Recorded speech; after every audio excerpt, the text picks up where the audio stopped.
السلام علیکم ورحمۃ اللہ وبرکاتہ۔ خوش آمدید ناظرین، میزبان محمد مظہر قادری آپ تمام عالمی خواتین و حضرات کا اپنے دل کی گہرائیوں سے پرتپاک استقبال کرتا ہے پروگرام روحانی مسائل میں۔ ناظرین، آج انشاءاللہ ہم جس موضوع پر بات کریں گے وہ ہے معوذتین کی فضیلت و اہمیت، یعنی سورہ فلق اور سورہ ناس کی اہمیت۔ اس موضوع پر ہم انشاءاللہ بات کریں گے۔ ہمارے ساتھ اسٹوڈیو میں تشریف فرما ہے ہردل عزیز معزز عالم مفتی مولانا سید انوار اللہ قادری صاحب، کامل الفقہ جامعہ نظامیہ حیدرآباد، اور ساتھ ہی ساتھ ہمارے نوجوان جناب سید احمد صاحب تشریف فرما ہے انشاءاللہ۔ سید عبد الرحمن احمد صاحب ہمارے ساتھ تشریف فرما ہے۔ حضرات گرامی، آپ دونوں کا تہہ دل سے استقبال ہے، مرحبا، اہلاً و سہلاً۔ ناظرین، آپ ہمارے ساتھ براہ راست پروگرام میں جڑ سکتے ہیں۔ اس کے لیے ہمارے نمبرات آپ کے اسکرین پر اسکرول ہو رہے ہیں۔ نمبرات ہے 04066666651، دیگر نمبر ہے 66666652۔ انشاءاللہ ان نمبرات کے ذریعے آپ ہمارے ساتھ جڑ سکتے ہیں اور اپنے سوالات کے جوابات حاصل کر سکتے ہیں۔ سورہ فلق اور سورہ ناس کی فضیلت و اہمیت پر انشاءاللہ روشنی ڈالی جائے گی۔ جو زندگیوں میں ہمارے اچھال ہے، زندگیوں میں پریشانیاں ہیں، اس کا سدجواب کیسے ہو سکتا ہے، اور ان صورتوں کی کیا اہمیت ہے، رسول اللہ صلی اللہ علیہ وسلم کی ذات مبارکہ سے اس کی وابستگی اور اس کی شفا اور مسلمہ ہے، مصدقہ ہے۔ انشاءاللہ ہم بات کریں گے تفصیلی طور پر، حضرت سے درخواست کریں گے۔ ناظرین، آپ سماعت فرما رہے تھے حمد باری تعالی، تمام تعریفیں اس لائق ہستی کے لیے ہے جس کے حکم سے سارا جہاں چلتا ہے، سارا نظام چلتا ہے، سارے آسمان و زمین اور کائنات کا نظام چلتا ہے۔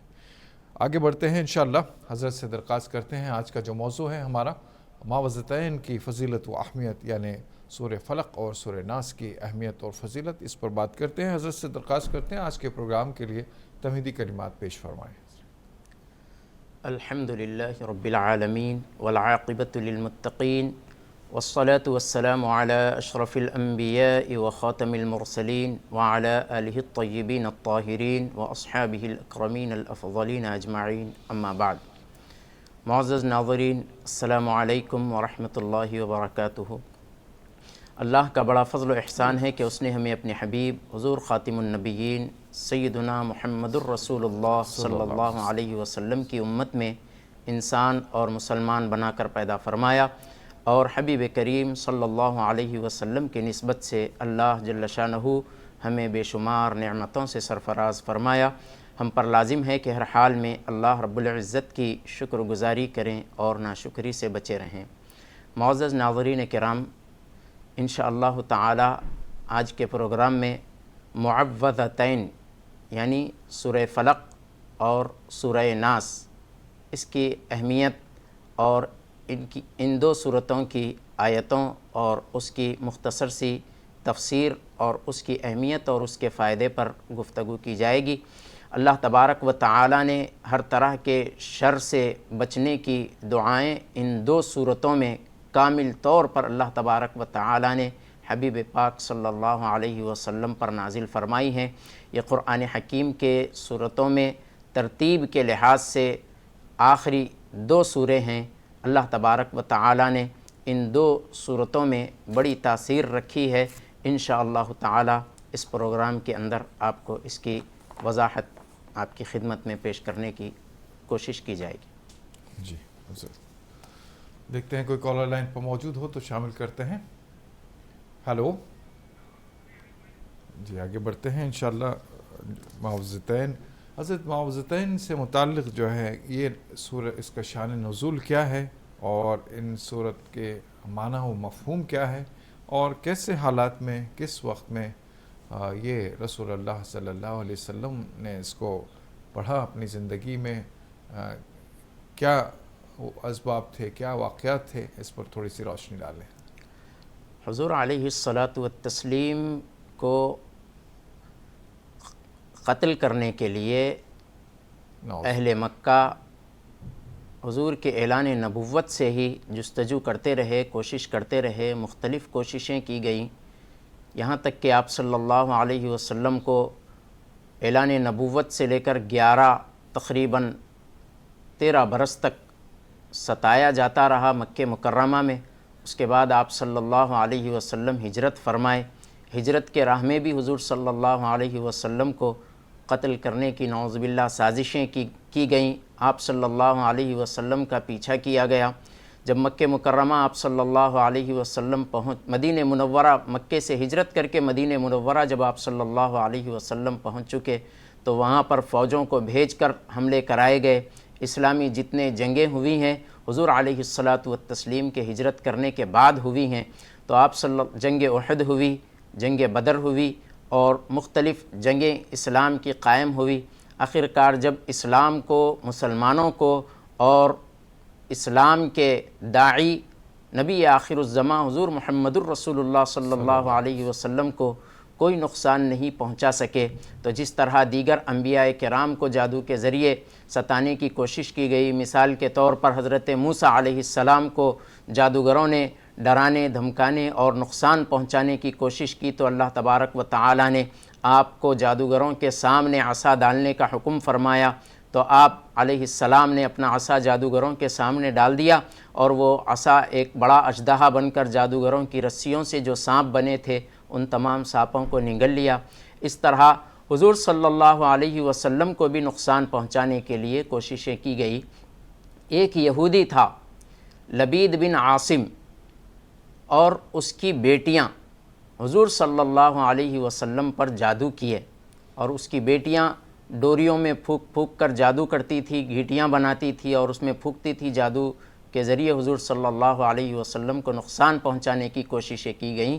جب حضور صلی اللہ علیہ وسلم کو جب اثر آپ صلی اللہ علیہ وسلم پر ظاہر ہوا، اللہ تبارک و تعالی نے یہ دو صورتیں سورہ فلق اور سورہ ناس نازل فرمائی۔ آپ صلی اللہ علیہ وسلم نے ان کو تلاوت فرمایا اور اس جادو کا اثر زائل ہوا۔ آئیے ناظرین چلتے ہیں اپنے کالر کی جانب، دیکھتے ہیں کوئی کالر لائن پر موجود ہیں اور کیا جاننا چاہتے ہیں۔ السلام علیکم۔ وعلیکم السلام۔ جی کون صاحبہ کہاں سے؟ جی میں ریحانہ بات کر رہی ہوں بنگلور سے، کرناٹکا۔ جی فرمائیں، کیا سوال ہے آپ کا؟ جی میرا ایک سوال یہ تھا کہ قربانی کا جو ہم قربانی دیتے ہیں اس جانور کو پالنا اور قربانی دیتے وقت ہم نے ان کے سامنے کھڑنا ضروری ہے کیا؟ یہ میرا سوال تھا۔ قربانی کے وقت سامنے ٹھہرنا ضروری ہے یا نہیں ہے؟ ٹھیک ہے انشاءاللہ بتا۔ جی اور وہ جانور کو پالنا ہے کیا 7 دن پہلے پالنا، دیکھنا، کیونکہ ہم مدرسے میں دے دیتے ہیں قربانی کا حصے جو ہے وہ مدرسے کو دیتے ہیں۔ جی جی جی بتاتے ہیں انشاءاللہ۔ بہت شکریہ آپ نے ہمیں جوائن کیا بنگلور سے، انشاءاللہ آپ کے سوال کا جواب جانیں گے۔ اور بھی کوئی کالر لائن پر ہو تو شامل کریں گے ورنہ آگے بڑھتے ہیں۔ حضرت سے درخواست ہے اس سوال کا بھی جواب عطا فرمائیں کہ قربانی کے جانور کو کیا پالنا یا مانوس کرنا یا محبت کرنا، اس کی دیکھ بھال کرنا کیا لازمی ہے، اور قربانی کے وقت کے جانور کے سامنے خود ٹھہرے رہیں یا اپنے ہاتھ سے قربانی دیں یا کسی سے بھی کروا سکتے ہیں، جیسے بہن نے بتایا کہ مدرسے وغیرہ میں کرواتے ہیں، تو کیا احسن طریقہ ہے، کیا سنت طریقہ ہے؟ حضور علیہ الصلاۃ والتسلیم کی سنت ہے قربانی کا جانور خود اپنے ہاتھ سے ذبح کرنا۔ اگر کوئی کسی اور کے ہاتھ سے، کسی مومن کے ہاتھ سے اگر ذبح کرواتے ہیں تو قربانی کا جانور بالکل اس کی قربانی ہو جائے گی۔ جو شرائط و اصول ہیں اس کے مطابق ذبح کیا جائے، یعنی 3 رگوں کا کٹنا، گلا جدا نہیں ہونا، ذبح کرنے سے پہلے بسم اللہ اللہ اکبر کا پڑھنا، اور پھر گردن کا جدا نہیں ہو جانا یہ، اور قربانی کے ذبح کے اندر جتنے لوگ مصروف ہیں وہ سب کے سب پڑھنا ہوگا۔ مثال کے طور پر یہ ہے کہ جو گلا کاٹنے کے لیے صرف گلا پکڑے ہوئے ہیں یا جانور کا سر پکڑے ہوئے ہیں قریب میں، بالکل جو بعض لوگ ذبح کے لیے گردن کے چمڑی کی طرف ہاتھ لگا کر پکڑتے ہیں، ایک ہاتھ ذبح کرنے والا پکڑتا ہے، دوسری طرف سے کوئی قصائی یا کوئی اور دوسرا ہاتھ لگا کر پکڑتے ہیں، تو ذبح میں اگر دونوں لوگ شامل ہیں گلے کے پاس ذبح کرتے وقت تو علماء کرام نے بیان فرمایا دونوں بھی بسم اللہ اللہ اکبر پڑھیں۔ اگر دیکھیے بہتر یہ ہے کہ اگر کوئی جانور کو پالے تو اس کی وجہ سے کیا ہوتا، انسیت پیدا ہوتی ہے، محبت پیدا ہوتی ہے۔ محبت پیدا ہونے کے بعد اپنی محبوب شے کو اللہ کے لیے قربان کر دینے میں جو ثواب ہے وہ صرف ذبح لا کر، جانور لا کر کاٹ دینے میں بے شک اللہ تبارک و تعالی ہماری نیتوں کو جانتا ہے، اجر و ثواب عطا فرمائے گا، لیکن اپنی الفت اور اپنی محبت کسی ایک شے سے ہے اور اس کو اللہ کے لیے قربان کیا جائے تو وہ اپنے احساسات کی قربانی کا بھی اللہ تبارک و تعالی ثواب عنایت فرماتا ہے، لیکن پالنا ضروری نہیں ہے، 7 دن پہلے سے لا کر پالنا ضروری نہیں ہے، جس وقت قربانی کی جا رہی ہے فی الفور اس وقت بھی خرید کر جانور قربانی کے لیے ذبح کیا جاتا ہے، جا سکتا ہے، قربانی ہو جائے گی۔ جی حضرت بہت شکریہ۔ اور بھی کالر لائن پر موجود ہیں۔ السلام علیکم۔ ہلو جی السلام علیکم۔ آگے غالباً لائن ڈراپ ہو گئی ہے۔ بات کرتے ہیں جو معوذتین سے متعلق بات ہو رہی تھی، قل اعوذ برب الفلق من شر ما قلق۔ اب یہ دو جو جملے ہیں اس میں کیا نظریات ملتے ہیں، کیا چیزوں کی پناہ مانگی جا رہی، کیسے پناہ مانگی جا رہی ہے؟ دیکھیے اللہ تبارک و تعالیٰ کا ارشاد ہے قل اعوذ برب الفلق، اے حبیب صلی اللہ علیہ وسلم کہیے صبح کے پروردگار کی پناہ مانگتا ہوں، من شر ما خلق، اور ہر اس شر سے پناہ مانگتا ہوں جس کو اس نے پیدا کیا ہے۔ تو اللہ تبارک و تعالیٰ نے ان 2 آیتوں کے اندر ایک تو صبح کے رب کے سے پناہ مانگنے کی، یعنی اس کی پناہ میں آ جانے کی دعا کرنے، اور پھر ہر اس شر سے پناہ اللہ تبارک و تعالیٰ سے چاہنے کی دعا اس کے اندر ذکر فرمائی ہے کہ جو کچھ شر اللہ تبارک و تعالیٰ نے کائنات میں پیدا فرمایا۔ دیکھیے سب سے پہلے تو یہ ایمان ہمارا رہنا ضروری ہے کہ والقدر خیرہ وشرہ من اللہ تعالی، کہ تقدیر میں ہمارے ساتھ اچھا ہو کہ برا ہو سب اللہ تبارک و تعالی ہی کی جانب سے ہے، من اللہ ہے۔ تو اچھائی کو بھی اللہ تبارک و تعالی نے ہی دنیا میں خلقت دی ہے، نقصان کو بھی اللہ تبارک و تعالی ہی نے پیدا فرمایا ہے۔ عزت کا دینے والا بھی خالق ہی ہے، ذلیل کرنے والا بھی رب ہی ہے، جسے چاہتا ہے وہ عزت دیتا ہے، جسے چاہتا ہے ذلت دیتا ہے۔ بیمار کرنے والا، بیماری دینے والا بھی وہی رب ہے، اور شفا عطا کرنے والا بھی وہی رب ہے۔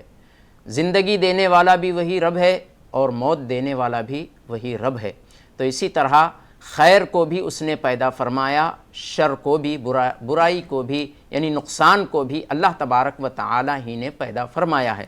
تو ان دوسری آیت میں ہے کہ ہر اس شر سے، ہر اس نقصان سے اللہ تبارک و تعالی کی بارگاہ میں، اس کی حفاظت میں آنے کی دعا کرنا ہے کہ جو کچھ اللہ تبارک و تعالی نے نقصان کو پیدا فرمایا۔ آگے اور جو مزید من شر ما خلق ومن شر غاسق اذا وقب، اب جب رات کا وقت ہے یا ایسے وقت پہ جب عام طور پر یہ تذکرہ کیا جا رہا ہے کہ شر جو ہے رات میں یا جب چھا جاتی ہے رات، یا ایسے وقت میں ہی یہ سارے جو اعمال بد ہوتے ہیں یا نقصان ہوتے ہیں یا مضر اثرات ہوتے ہیں، کیا شام کے وقت ہی ہوتے ہیں یا دن میں بھی ہوتے ہیں، یا کیوں اس طرح سے پناہ مانگی گئی ہے؟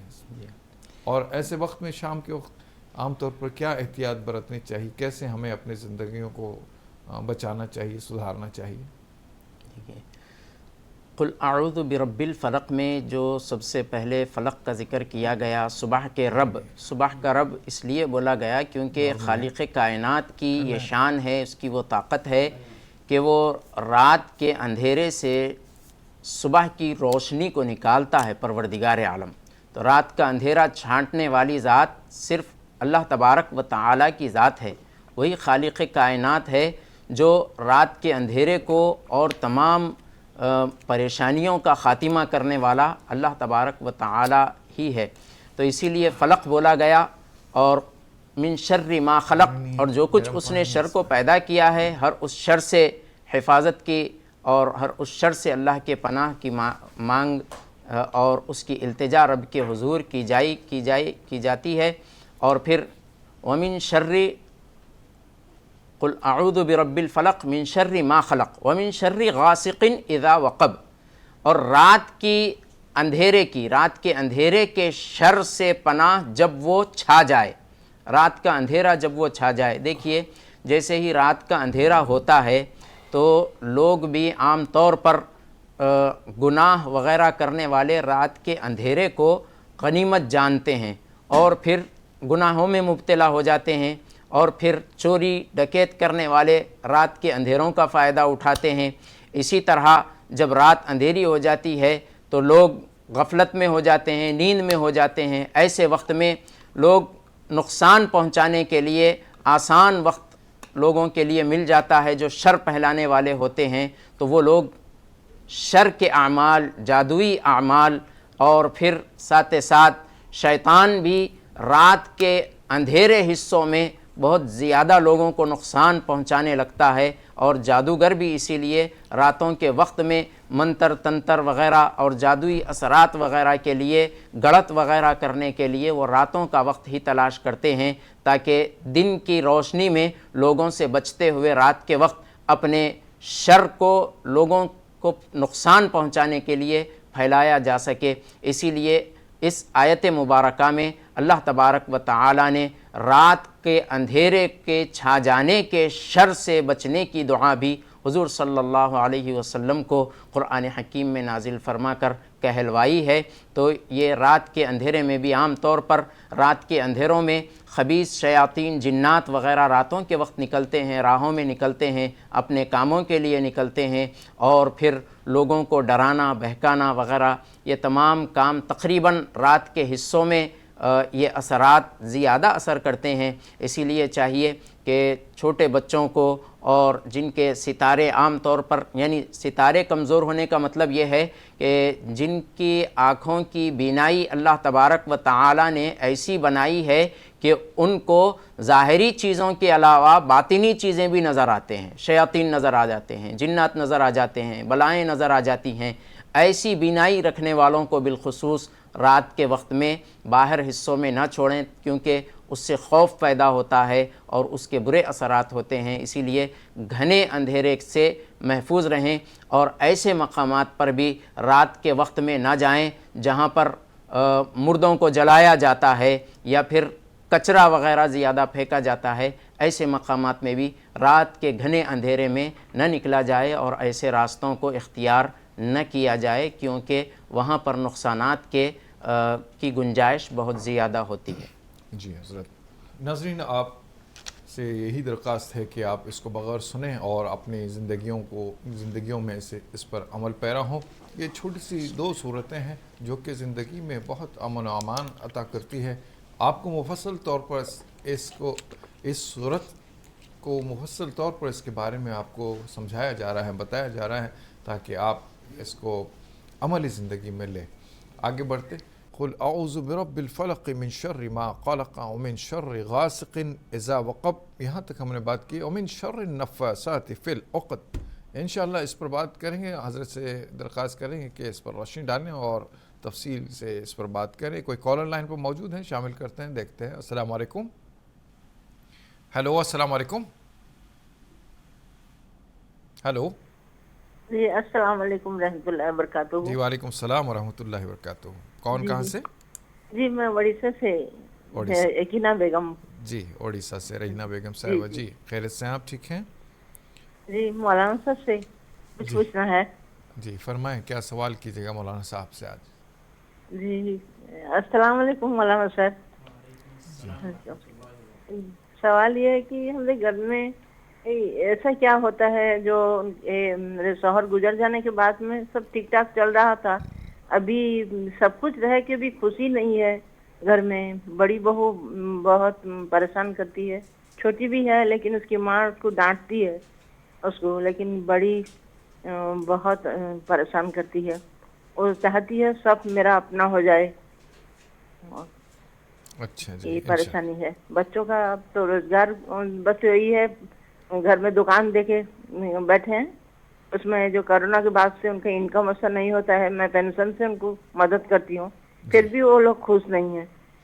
جی جی انشاءاللہ بات جی کریں گے۔ چھوٹا لڑکا جو ہے میرا میڈیکل ٹریٹمنٹ کراتا ہے، سب کچھ وہ کرتا ہے، بڑا کو تو اتنا تجربہ نہیں ہے، پھر بھی خدمت کرتا ہے لڑکا۔ میں بہو کو کوئی آرڈر نہیں دیتی ایسا کرو ایسا کرو، ایسا میں کبھی بھی نہیں کہتی۔ میں گھر کا کام اپنے بھی کچھ کر لیتی ہوں، گھر صاف کرنا، اور جب ضرورت پڑے تو کھانا بھی بنا لیتی ہوں۔